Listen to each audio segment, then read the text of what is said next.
Today's another edition of our Seller Strategy Masterclass, where we're going to go deep into keyword analytics and also a little bit of keyword research that you could use for enhancing your own product or even finding new product opportunity. How cool is that? Pretty cool, I think.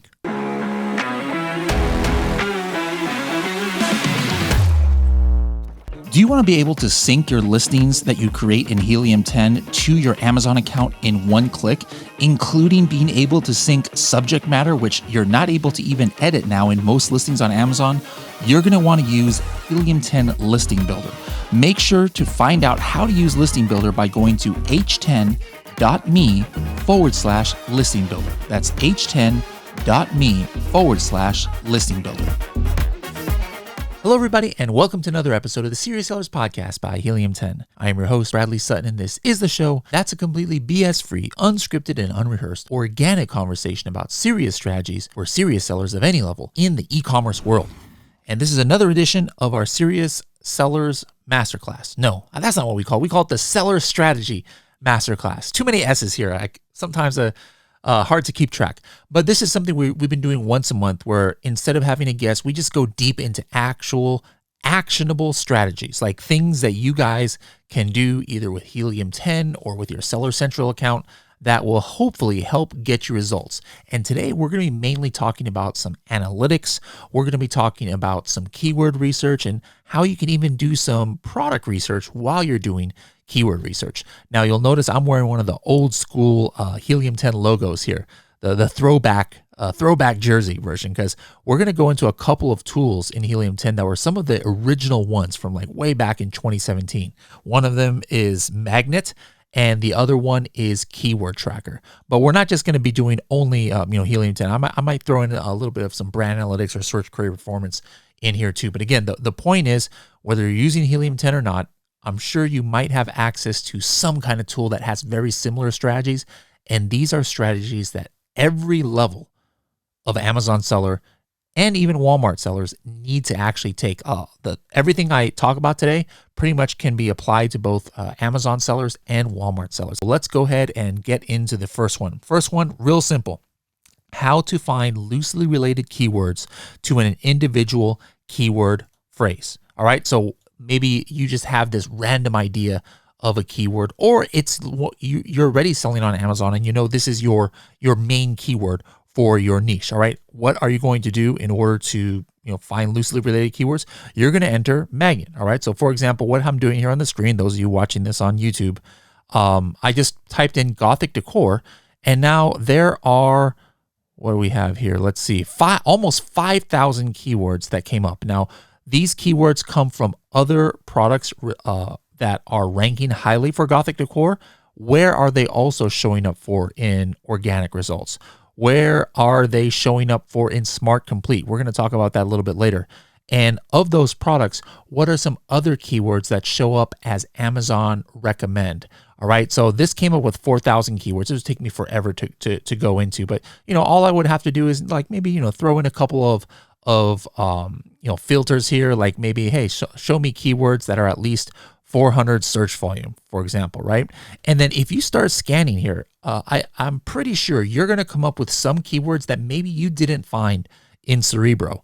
And some of these might be maybe not for your product. Like if I had a coffin shelf, some of these might not be relevant, but others could be loosely relevant, and you might want to get indexed for it, if for nothing else, at least to show up for more products in your sponsored ads.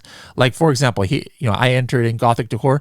Look at this one, weird candles. That's actually an interesting, potential product line extension. If I was in the Gothic category, I haven't even sorted anything here, and I'm already coming up with other interesting keywords that could be along the lines of Gothic decor. We've got Raven decor, Baroque decor came up as a keyword here. Look at this one, taxidermy butterfly. Yeah, I guess that could qualify as a Gothic decor.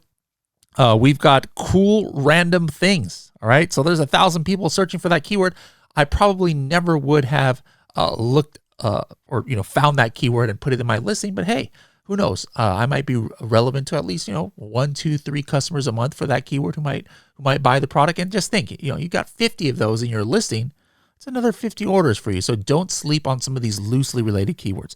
All right, strategy number 2 today is how to get top level information on a group of keywords. All right, so like let's say I was searching in Cerebro. Let's say I was searching in brand analytics inside of Helium 10.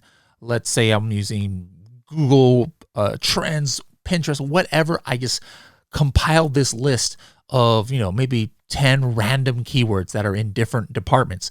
Well, what you can actually do in Magnet is you can actually enter in multiple keywords at once. So for example, right here, I entered in coffin shelf, gothic decor, wooden egg tray, collagen peptides, garlic press, completely unrelated keywords. This is in the analyze keywords. So there's 2 tabs in Magnet, and everybody uses the first tab. I'd say like 95% of people. 95% of you don't even realize this second tab even exists. So analyze keywords is for entering up to 200 different keywords at the same time. And this is not for getting like keyword extensions or more ideas. This is just for those entered keywords that I put in. What are the top level information? Like let's say, hey, I wanted to find out what's the brand analytics information for these keywords. That's what's going to come up here. Maybe I want to know what is the search volume? What's the search volume trend? What's the title density of this keywords? So if without having it going and searching for relevant or similar related keywords, this just gives me the top level information for any keywords. They don't even have to be related to each other. All right. So that's strategy number 2. And when would you use that?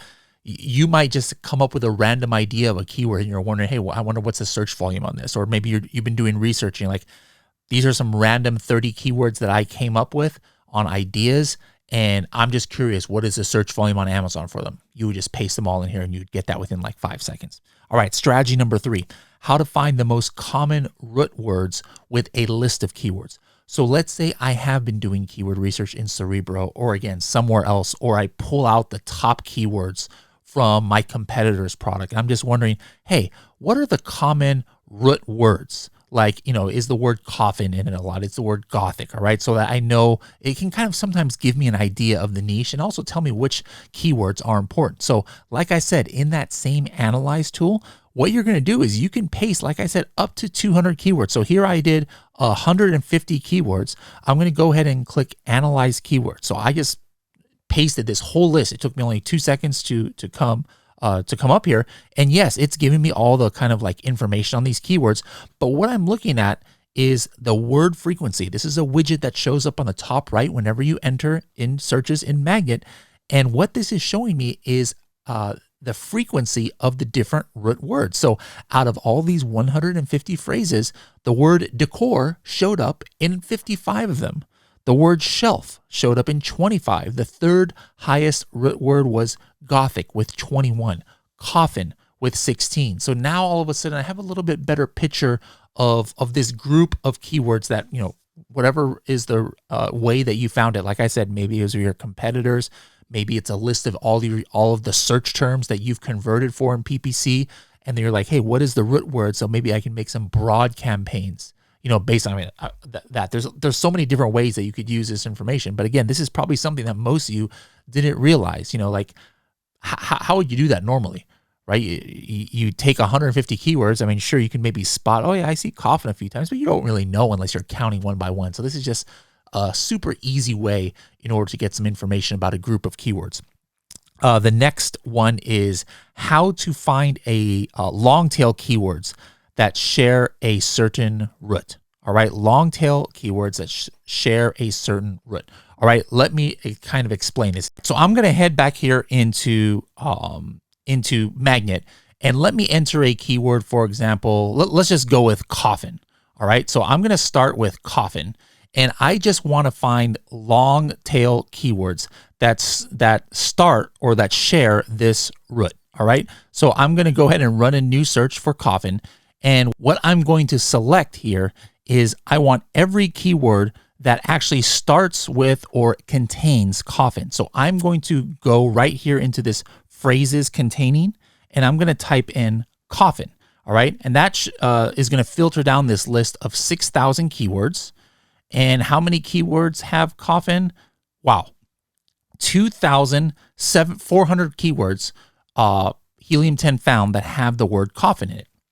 And then from here, I can just go ahead and, I can sort it by search volume, and I'll be like, okay, what's the keyword on Amazon with the word coffin in it that is searched the most? Coffin nail tips. Not sure what that is. I think it's like a beauty supply product, all right? Look at the number 3, press on nails, coffin. All right. So obviously coffin is kind of a hot thing in the nails category. And then I can just continue on here, and I'll probably find something I didn't even think about here. Coffin backpack. What the heck is a coffin backpack? I have no idea. That showed up here. The other thing, I can start filtering out like, hey, what are all of the keywords that have coffin in it that have at least 300 searches, and let's just say a title density smaller than 4. Title density means how many listings on page 1 have that in the title. Now that filter that I just mentioned takes that list of 2,500, and now look at this. It brings it down to only 76 keywords. All right. Now I'm getting into the nitty gritty. Here we go. Here's an interesting one. Coffin Zen Garden. All right. Coffin jewelry box. Coffin shelf large. I actually have a product that has that's a coffin shelf large. But anyways, this is just a great way to get some, to find out how many keywords on Amazon have some kind of search volume where it shares a root keyword. Next strategy, how to find keywords that would potentially come up in a phrase or broad PPC campaign. All right, phrase or broad PPC campaign. So let's just say that I've got a keyword. What do you think we should do? We've been doing a lot of Gothic stuff. So let's just say coffin decor, right? And so I'm just curious, is it worth it to make a broad or phrase campaign? Like how many possible combinations could come up in a phrase campaign, or potentially some of them from a broad campaign? So what I'm going to do is I'm going to go back into Magnet, and let's just go ahead and enter coffin decor. Now, if I just enter coffin decor, all the related keywords, potentially relatable keywords to coffin decor are going to show up. But how I can find the ones that would show up in a PPC campaign for phrase, I'm going to select the match type of Smart Complete. All right. And then I'm going to apply the filters. And this takes my list of 4,000 keywords. I'm just going to probably put it to really low. Look at this, 26 keywords. Now, this is what's super cool. These are not 26 keywords that start with coffin decor or that end in coffin decor. It's all of these keywords that have the 2 words coffin and decor and potentially plural forms of this keyword in the phrase. For example, look at this. We've got coffin shaped decor. Look at that. Magnet here even split the word up with shaped inside of it, but it recognizes that coffin and decor are in there.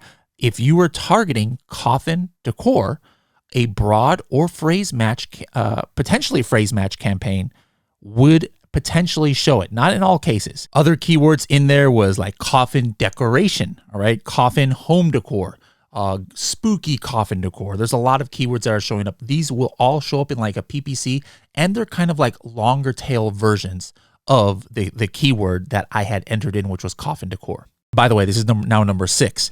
Maybe I've done a keyword research in Magnet for, again, the word coffin decor, and I'm just wondering, for all the related keywords to coffin decor, which are the keywords that are most trending over the last 30 days? Super simple to do this, just takes a couple of clicks.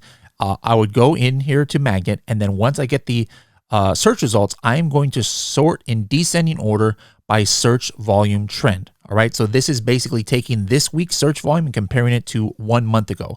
So for example, this keyword here, black glass box, I don't even know what the heck that is up 800% over last month. All right. Large Zen garden is up 141% from last month.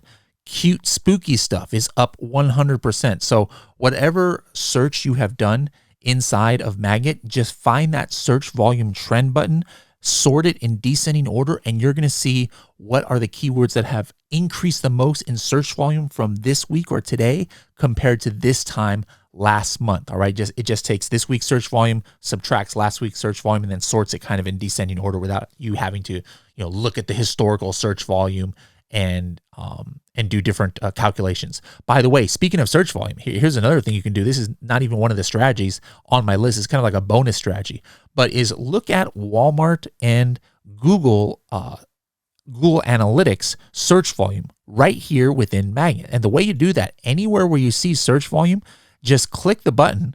Like here's a keyword, plastic cauldron. I don't even know what that word means. You hit this search volume button, and the one that shows up here is the history of the search volume. All right. So I can see this is obviously a huge product around Halloween time, whatever the heck this means. And then the rest of the year, the search volume's around like, 1,000.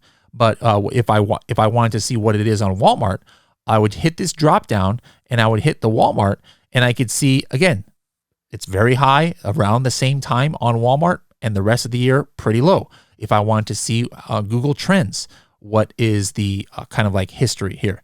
Very similar, except on Google, it actually starts trending in, looks like even in August, all right? And then the rest of the year, it's kind of dead. So, of course, Helium 10 is primarily for selling on Amazon, but don't forget, you can get some interesting information about Walmart and some Google information as well right within Magnet. Next strategy we're going to be going over today is how to see the keywords in a niche where no one product is dominating sales. All right, no one product. So let's just stay here in this coffin results here, and I am going to be going over this first two columns, and this is only if you have like a diamond or scale your business plan. You are going to see brand analytics total click share and total conversion share. So what I would like to do is I want to see the ones that have the total conversion share, the top three, totally maybe a minimum of like 1%, but a maximum of like 15%. And what that is going to show me is it's adding up the total conversions, the total sales of the top three click products. And if I were to add them up, they're totally are less than 15% of all of the sales for the keyword. What is that? I hope you guys can understand this and picture this. Why would that be important? Well, I could actually go for the opposite, but why I like looking for this is I'm thinking like, hey, the top three click products are only getting 15% at most of the sales. That means 85% of the sales are wide open for other people on that page. Potentially, somebody might consider that as, kind of like lower hanging fruit. All right. You could actually go the opposite. Maybe you want to find a keyword where one product or the top three products are dominating like 90% of the sales. And if you think that when you find those three products, which you can also do here in Magnet, that they're not doing something that's really looks good, like they've got some garbage listings and crap keywords and stuff like that, well, maybe you're going to be like, oh man, this is like taking candy from a baby. I'm going to be able to steal these sales because these guys who are just crushing this market don't even know how to put together a listing. So you could like look at it both ways. There's not like a right or wrong way. But in this case, what I did was I did a minimum 1%, a maximum of 15%, and then look at some of these keywords that have come up. For example, a lot of these are kind of generic keywords, and it kind of makes sense. Goth accessories. If I were to add up the top three, it's only 14% of the sales that they make up. And I can actually see what those three products are. Looks like here, once I click on the brand analytics graph, I can see that as of last month, the top three for this niche was a black Gothic vintage ring set. It had 11% of the conversions. This was last month, by the way, not this last week, like the Magnet was showing me. And the number two was only a 4%, a punk waist belt chain, whatever the heck this ugly thing is, that only had 4%. So then just based on this information, now all of a sudden I'm like, hey, it's wide open, the sales here. Like I just got to find what people are looking for, and hopefully I can, capture the largest part of sales for that keyword. So this is coming directly from brand analytics. You can actually do this on your own without Helium 10, but it's just kind of a little bit hard because you'd have to download 1 million lines of information, make like a pivot table and do some formulas to add up the percentages and stuff. But if you have Helium 10, then obviously it's much better to do it here where I can just, enter in a couple of filters. All right. The next strategy I want to go over right now is how to find common root words in an overall keyword niche. All right. So like if I did one of those massive searches, like here, I did the coffin search, right?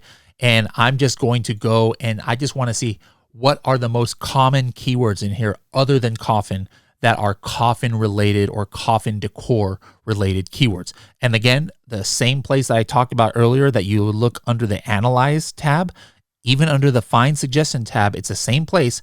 I'm going to go to word frequency. Super simple. I don't even have to click anything. As soon as I get into any niche of keywords, all I have to do is look at this word frequency to see what are the most common root words here. And I can see right here for this market, it's coffin, it's decor, it's Halloween. And then again, you'll find stuff that kind of like surprise you.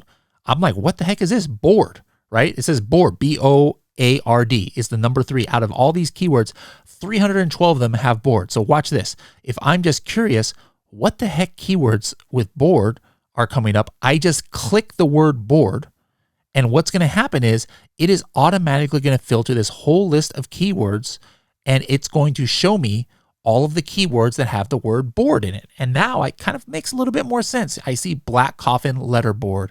I see letterboard with stand. I see giant letterboard. So probably what's happening is there's a number of products that are doing well for coffin decor that are actually coffin letterboards. And so they're also ranking for all of these board related keywords. But again, I didn't know that 2 minutes ago. Just by looking at that root word frequency, now I got some extra insights into this niche. All right, the last thing I'm going to talk about today is finding sub niches by searching for root niche phrases. All right, now this can be wide open, and you could just literally do this all day long. And this is more of product research using one of our keyword research tools. So for example, maybe you've noticed that sometimes in some of your products, there's a lot of Spanish keywords that come up. And one of them in a lot of, supplements or regardless of what kind of products in clothes, one of the root phrases that you might see often in Spanish keywords that show up in Amazon USA is para mujeres. That means for women. I mean, you see that in English, right? Like gifts for women, this for women, that for women, whatever for women, right? But if you want to go a little bit more niche, like what are Spanish-speaking people searching for? Para mujeres. All right, watch this. I'm going to hop into Magnet and I'm going to type in para mujeres. All right, and then I'm going to hit get keywords. Let's go ahead and run a brand new search. Somebody in my account had searched for para mujeres already, so maybe somebody has found this. Now, what I'm going to do is I'm going to say, show me all of the phrases containing para mujeres. This is similar to another strategy that I told you about. And let's see what we have coming up here. 467 keywords that have para mujeres in them, all right? This is just one example. We're going to do another example. The number one keyword, guys, and this should not be slept on. It's a Spanish keyword that has 8,000 search volume. 8,000 search volume. Vitaminas para mujeres. All right, so vitamins. There's some keywords that I can't really mention on the air here. Here's another one. Oh my goodness! You guys watching on YouTube might get a kick out of some of these. Tenis para mujeres with platform. I love that. That is a Spanglish keyword. So tenis, I'm assuming it means like tennis shoes for women. And then it says with platform. It's like it has Spanglish in it. Here we go. Perfume para mujeres originales. Cartera para mujeres. Cartera is like I think like a wallet, right? Agendas para mujeres personalizada. That's like a agenda, like a notebook or diary, or not diary, like a planner, right? Isn't that what that means? I don't know. But anyways, all of these keywords are, I got to get off this page because there's some kind of PG-13 keywords on this, which is, Helium 10 doesn't it doesn't filter these out. But that's one of them. Like, let's say that you are in a niche where you deal with a specific kind of, let's just say material, right? And you want to know what are people searching for in this material. Like, let's say you make bamboo products, all right? So I'm going to go into here and I'm going to type in bamboo, all right? Because I know my factory can produce bamboo products, and I have no idea what bamboo product I want to come out with, but I want to go with what the demand is. So what are people searching for that have the word bamboo in it? Same thing. I enter bamboo for the search. I go into phrases containing, I type bamboo and I hit apply filters. And then maybe I want to know, I bet you this number is going to be high. Let's take a look here. Yeah, 6,000 keywords start with bamboo. So the next thing I want to find out is like, you know what?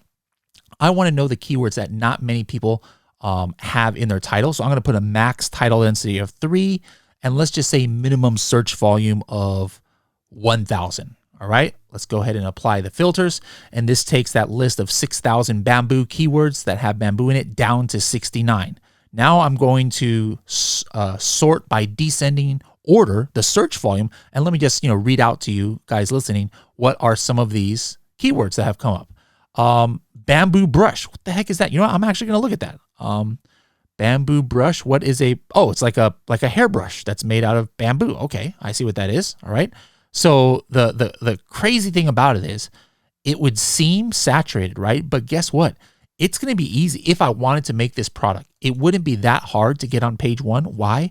Because the title density is only 3. Out of 50 listings on page 1, only 3 people actually have the word bamboo brush in it. What are some other keywords here that showed up? Bamboo cooking utensils, bamboo plants live, bamboo organizer, bamboo socks, men's. I love bamboo socks, by the way. Bamboo hairbrush for hair growth. What? So if you're losing your hair and you use a bamboo hairbrush, it's going to help you grow your hair back. All right, I got to keep that in mind. That's interesting for the future use right there. Bamboo sleep sack, bamboo utensil organizer. Some of these guys could be actual product ideas. And all I did was I entered in one keyword, bamboo, because I know I can make bamboo. And then I entered a minimum search volume. I entered in title density, and now I'm coming up with product ideas that a few minutes ago, I didn't even know existed. I'm just looking up some of these are kind of fascinating. So many different bamboo combs and bamboo brush keywords. Here's another one: glasses with bamboo lids and straw. The list goes on and on. I almost could just make an episode about this bamboo niche and what product we should launch. But this was all from me just entering one keyword into Magnet. All right, so guys, Magnet is one of our most OG tools here at Helium 10. You guys need to be using it. Now, the other OG tool that we have is Keyword Tracker. So let's just do 6 strategies with Keyword Tracker. Strategy number 1, and again, this is almost any tool out there, has some kind of keyword tracker. And so, if you guys, for some strange reason, are not using Helium 10, use whatever tool that you have in order to do the strategies I'm about to talk about. Simple one. Let's just keep it basic for those of you who are brand new. Strategy number 1, how to track your keywords, your organic ranks, both now and historically. All you have to do, guys, is enter in your product and just enter a keyword. And then now the amazing thing is you might think that, and actually that's the way it is with most keyword trackers, it's only going to show me the ranks as of today. No, if I'm showing you guys right now on the screen my coffin shelf. I've of course been tracking coffin shelf for 2 years, but if I had just entered the word coffin shelf into Helium 10, it's actually going to go ahead and show me the ranks since Helium 10 has been tracking that keyword, going back maybe 1 year, potentially going back even 2 years. It's going to show me where I have been ranking for coffin shelf. All right. So that is super important, real quick and simple. Whether you're selling on Walmart, whether you're selling on Amazon, get your product in there, get your keyword in there, and instantly you're going to get 24 hours, once every 24 hours going forward and going backwards, what you were ranking at organically. Same thing, how to track your sponsored ranks, both now and historically. It's the same exact thing. Once you enter that in, guys, there is this other graph that people sleep on. I was showing you the organic rank. Over here on the right-hand side, all the way on the right-hand side, there's the sponsored rank. So then now I can see, hey, where am I showing up in sponsored rank for this keyword or this product? All right. So this is something really important to be able to track.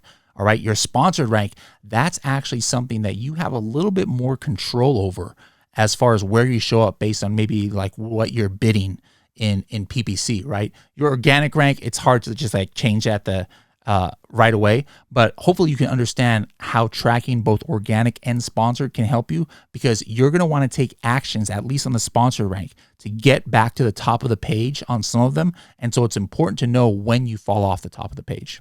Now, one thing I mentioned is that I can look back historically at either of these numbers, so it's important to understand how to do that.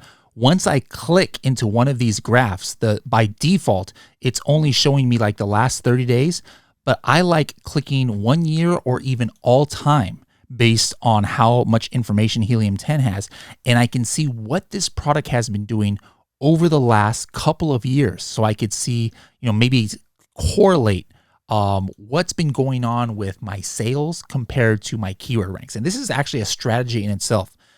Take a look at your sales graphs, your BSR charts, whatever historical information you have, and then look at your peaks and valleys of sales, and then try and correlate that with the peaks and valleys of your keyword ranks for different keywords. And then you're going to be able to see which keyword ranks really affected your sales. And some maybe you think are affecting your sales and aren't. So like, for example, if you on average in a 1 month, we're always selling 10 units a day, right? But then all of a sudden the next month you jumped up to 20 units a day, and maybe you weren't doing anything more in sponsored ads, or you weren't sending outside traffic. Well, what that means is you must be converting more for more keywords. That's probably one of the sources of your increased sales. And you don't know necessarily which keywords are the ones that you're getting more impressions for, right? All you got to do is look at the top keywords that you're tracking and then compare last month with this month. Hey, where did I increase? Where did I stay the same? All right. And the ones that increased, hey, you're probably getting more sales for there, because that's what makes you increase in rank, is getting more sales. Conversely, if your sales start going down, well, look at your keyword tracker and find what keywords did you lose rank? Where did you fall off of page one? And then do what you can to try and get that rank back. Strategy number 3 out of 6 here is how to track your relative rank between you and your competitor. So sometimes relative rank is almost as important, or even in some cases more important, than where your organic rank is. Because I want you to think about this. Let's just say coffin shelf is the keyword, right? If you were typing in coffin shelf and you were searching for a exact coffin shelf, right? A small coffin shelf. Well, you as a buyer, you're not looking at the bat shelves or the spider shelves or the coffin letterboards or the other products that are showing up on those search results. Those are almost like invisible to you. So let's say page 1, position 1 is a makeup coffin shelf. It's almost as if page 1, position 1 doesn't exist to you as a buyer, because that's not what you're looking for. The very first small coffin shelf that shows up on that page for this customer, that's like page 1, position 1 in their mind. Does that make sense, guys? It's important that you understand this concept, right? So not everybody on page 1 is your competitor. I've used the example of accordion. It's a little bit easier to understand than the coffin shelf niche, right? You type in accordion on Amazon, there's professional $600 accordions, and there's $20 kids accordions. They are not competitors of each other. All right. So let me actually, let's go ahead and search that on Amazon. I want to show that to you guys. All right. So I'm going to go ahead and type in Amazon here, accordion. So let's just say I am looking for a professional accordion, right? I'm in a mariachi band or whatever, right? Page 1, position 1 for me is this one, which actually happens to be page 1, position 1. But what's page 1, position 2? In other words, what's the second product I would consider on this search results? It's not this second or third one that's showing up here. These are $30 kids accordions. I would never in a million years buy a kids accordion if I'm in a mariachi band and I need to replace one. No, so the second one on this page is this one, all right, that I see as a buyer. So it's important to understand relative rank sometimes is even more important than your organic rank if there's a lot of different kinds of products on the page. You want to have from your direct competitors relative rank of number 1, meaning that you're the first product on that page from your main competitors that you know you're competing with for the sale.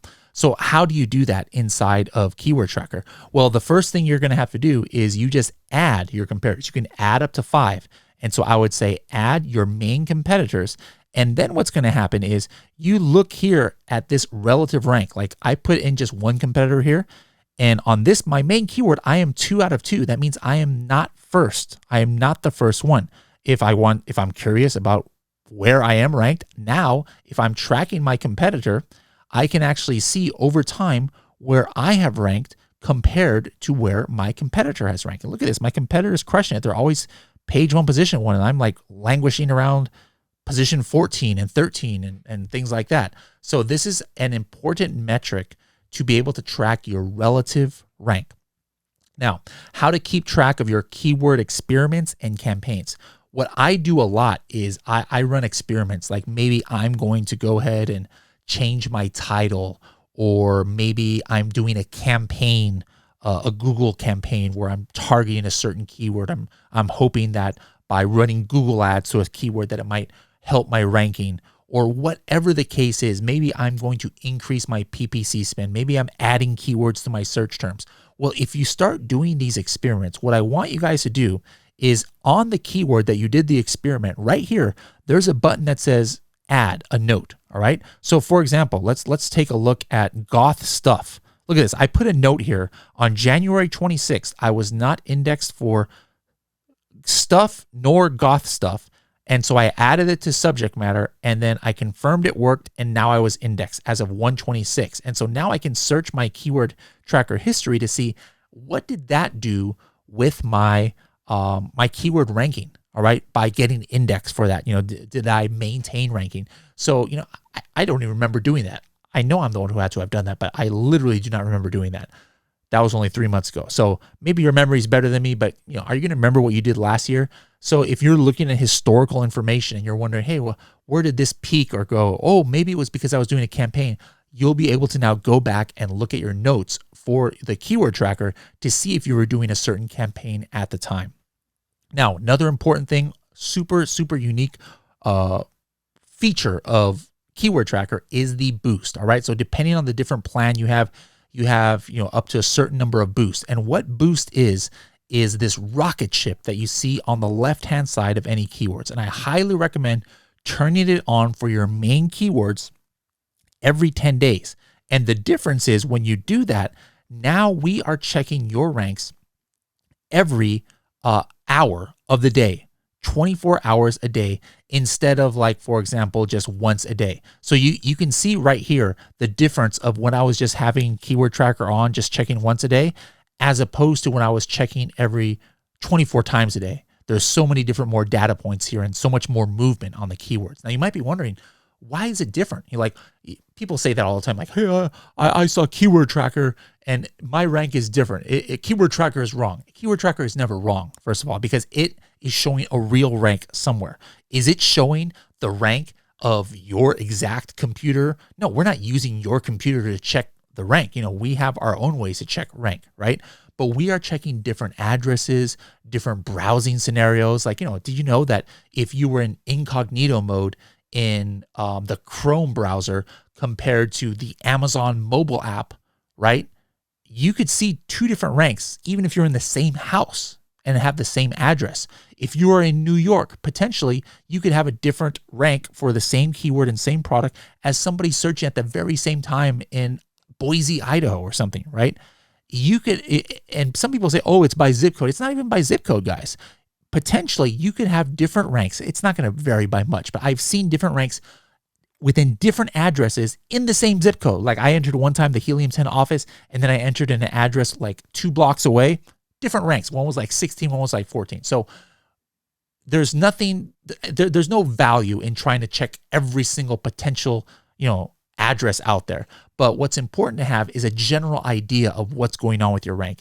And the best way to do that is by having boost on, so that Helium 10 is randomizing 24 times a day, different browsing scenarios, different addresses on checking where your product is showing up. And what you want to see is you want to look for these big, huge changes. And we call that the Amazon search shuffle. So if you ever see a keyword tracker graph where you have boost on and you see these crazy up and down, like 1 hour it's 10, 1 hour it's 100, back to 9, then it's back to 87.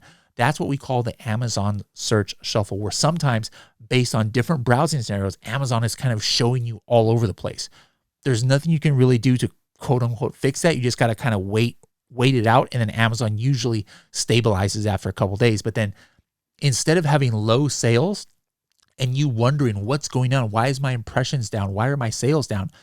If you had Boost on in Keyword Tracker, 5 times out of 10, that's one of the main reasons on why your sales might be down, is because your ranks are not consistent across the whole marketplace that you're in.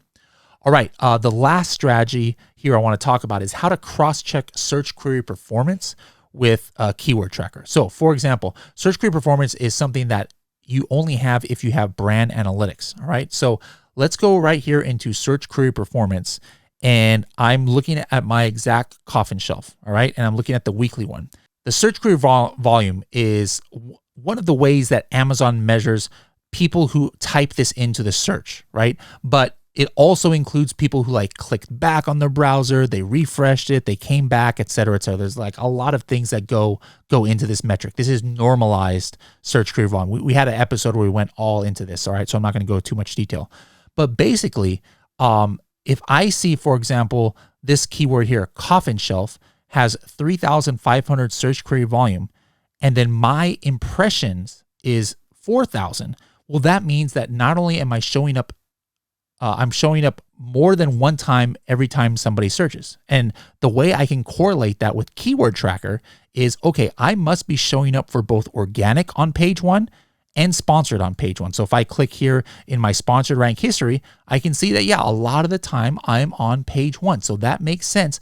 I'm getting more than one impression for every search because I'm showing up multiple times on page 1. All right, so another way to look at this is like, take a look at this keyword here, goth shelf. I had almost 600 search query volume, or not I had, but Amazon had 600 people who type this in or who click refresh on their browser or whatever, but I only had 215 impressions. So maybe I'm wondering like, why? Why am I not showing up every single time that somebody is entering this search? Well, you know what? Let's go to Keyword Tracker. And if I was searching, or if I was tracking goth shelf, sure enough, sure I was. Let's go ahead and look at my history of my organic rank and take a look at this. A lot of the times, I am not on page 1. It is on page 2, so it makes sense. Let's take a look at my sponsored rank. Am I even showing up in sponsored rank here? Look at this. Most of the time, I am not on page 1. And a lot of what the search queries are showing you in search query performance is page 1 and page 2 views. So now there's a way where I'm like, okay, hey, goth shelf, I think this is a valuable keyword. I'm looking at search query performance. My performance doesn't look good. Now I look at Keyword Tracker and I'm like, okay, my organic rank is not great. My sponsored rank is even worse. Now I know maybe I want to put some money into my sponsored ad for this keyword so I can increase my sponsored rank. And then hopefully if I get some conversions, my organic rank will increase. How did I even come to that conclusion? Well, I was looking in brand analytics first. I married it with Helium 10 data, and now I was able to make an educated decision that hopefully is going to bring me money. And at the end of the day, guys, that's what it's all about, right? We're trying to make more money on Amazon. We're trying to make more money on Walmart. So these are like, I didn't count, I think like 13 or 14 different strategies that we can do, all related to keywords. And some of it I hope was new to you guys. We learned a lot in Magnet. We learned a lot in Keyword Tracker. Whatever level of Helium 10 you have full access to both of these tools. So I highly recommend getting in there into Magnet and Keyword Tracker, making sure you guys are tracking your keywords, making sure you guys are doing supplemental research in Magnet, maybe for your existing products, maybe for new products, maybe to get new ideas. But the important thing is put into practice everything you learned today, and then let me know in the comments below in like a week or a few days or something, what cool stuff that you were able to find because you put into practice one of these strategies. Hope you guys enjoy this. I'll see you in the next episode.